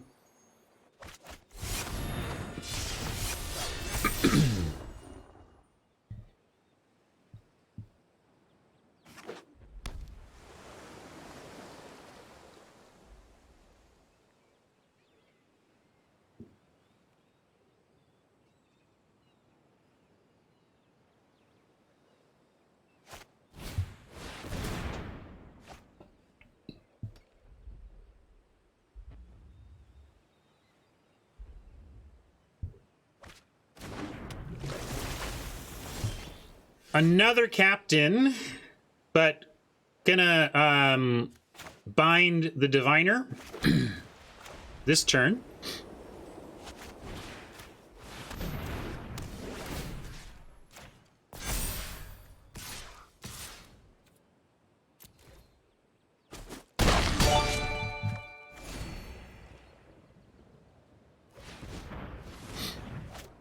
Really putting it on Oppo to have removal, and they haven't so far. They can still find like a Feed the Swarm here and at least get the Aspirant gone, but the damage is kind of already done if they don't have a lot of bounce and a lot of removal. I mean, that's great. Like, they just got max value out of Blood Priest, but we're still kind of crushing it.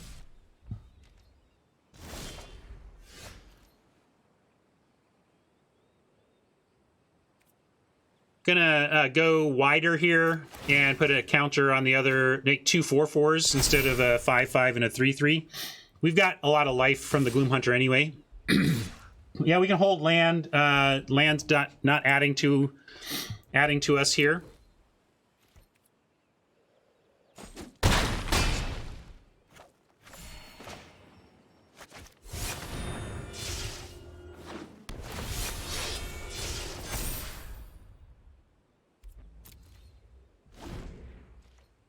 If Aspirant lives, we'll have 3 lethal threats in the air. Playing a Skyclave Plunder is effectively scooping. We're gonna get a exploding Planeswalker.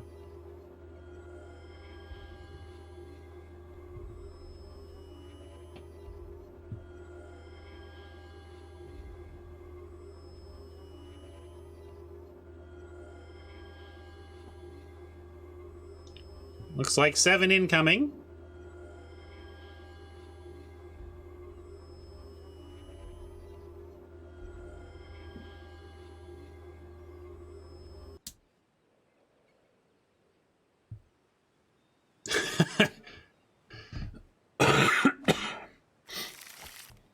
That was a long time to scry and scoop. I guess a single blue. Yeah, there you go. They got, but it's still lethal. Like, we just put the counter on the other other flyer, and now it's 3 lethal flyers. Not bad.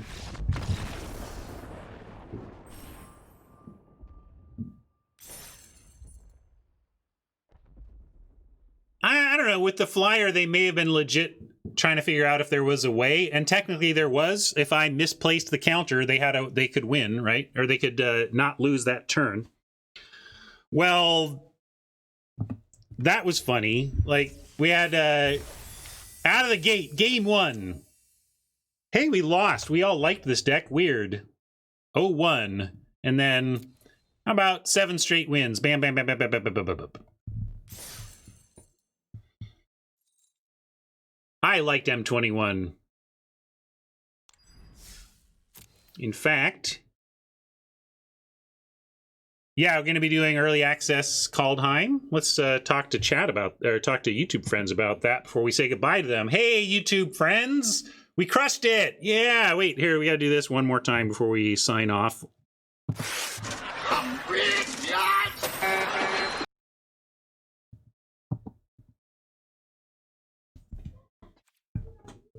So, that was a very successful deck. We ended up literally being the only white drafter at that table, I'm pretty darn sure. We got a third Pack 2, Pick 3 Luminarch Aspirant, and we had, I think one of my favorite picks in the draft was Pack 3 with 4 cards left. All 4 were white. So we carved out a lane in white that served us extremely well. The 1 loss we took is Magic being Magic, but the 7 wins were basically exactly what we were expecting from the deck, minus some better piloting here and there. But when you have that kind of power, even someone like me can find 7 wins, and we did. And thank you so much for hanging out for that, YouTube friends. And chat was just talking about the upcoming Kaldheim preview stream. That's going to be a week from today. I'm streaming this on the 20th.